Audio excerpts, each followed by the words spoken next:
Kata ulama, orang yang meninggal dunia itu Bu, yang ditungguin cuma 3. Pertama yang ditungguin adalah kapan datangnya hari kiamat. Tuh yang ditungguin sama yang udah meninggal dunia. Kalau orang yang meninggal dunia orang soleh, ahli ibadah, sekalipun wafatnya udah puluhan tahun, ratusan tahun, tapi ketika dia di dalam kubur rasanya kayak cepet banget, nggak terasa. Kenapa? Karena Allah berikan hadiah kuburnya menjadi taman-taman surga. Kita berharap kita bisa model kayak begitu. Tapi sebaliknya, kalau orang yang meninggal adalah orang yang suka zalim, sama Allah nggak pernah dekat, sama manusia senangnya bikin permusuhan, maka sehari aja dia masuk dalam kubur itu rasanya seperti udah puluhan tahun, udah bisa sampai ribuan tahun rasanya. Maka orang yang ada dalam kubur yang meninggal dunia nungguin kapan sih datangnya hari kiamat. Orang baik pengen buru-buru cepat supaya bisa segera masuk dan menikmati keindahan surganya Allah Subhanahu wa ta'ala. Orang-orang sebaliknya, orang-orang yang jahat, yang zalim pengen buru-buru juga datang hari kiamat. Dia pikir kelar siksaan kubur udah selesai. Padahal masih banyak siksaan yang lebih besar, yaitu ketika datangnya hari kiamat. Maka pertama orang yang meninggal nungguin kapan datangnya hari kiamat. Yang kedua, orang yang sudah meninggal kata ulama yang ditungguin kiriman doa dari yang masih hidup. Makanya kalau peringatan haul kayak gini Bu, yang paling girang adalah orang yang dihaulin.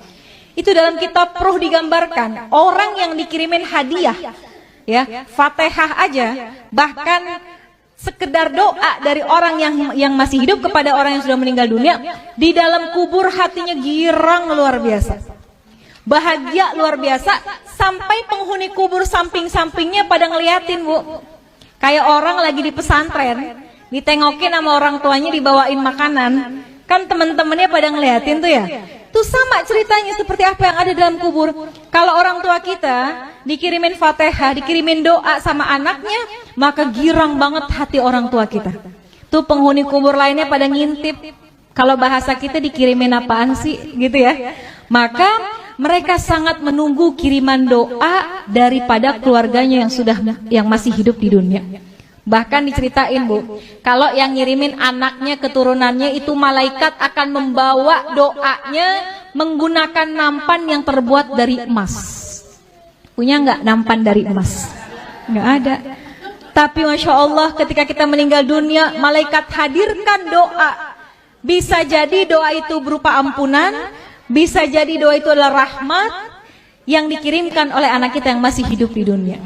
Maka yang ditunggu-tunggu itu doa. Makanya Bu, kenapa kita penting banget punya anak yang ngerti agama, supaya ketika kita meninggal dunia, Fatihah nggak lepas dari lisannya. Yasin yang dibaca dikirimkan pahalanya buat kita. Kalau anak Bu ke orang tua, kalau kata guru saya, anak ke orang tua sekalipun nggak dia niatin khusus buat orang tua saya, sekalipun nggak disebut, pahalanya terus dialirkan oleh Allah kepada orang tua kita yang sudah meninggal dunia. Apalagi kalau diniatkan secara khusus. Besok nih bentar lagi mau kurban ya Bu, kita boleh sedekah pahalanya buat orang tua kita, tapi nama kurbannya adalah kita. Kita kirimin deh, kita berkurban, pahalanya kita niatkan buat orang tua. Itu tuh hadiah yang paling baik, yang paling bagus, yang ditunggu-tunggu sama orang tua kita yang sudah meninggal dunia. Yang ketiga, apa yang ditungguin sama orang yang meninggal dunia? Kiriman laporan dari malaikat. Tuh malaikat itu Bu ngirimin laporan tentang anak cucu keturunannya.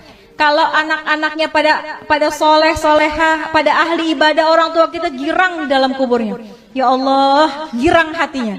Tapi kalau yang disampaikan oleh malaikat, anak-anaknya pada berantem, anak-anaknya ninggalin sholat, anak-anaknya pada nggak akur satu sama lain, itu juga berita itu akan sampai kepada orang tua kita.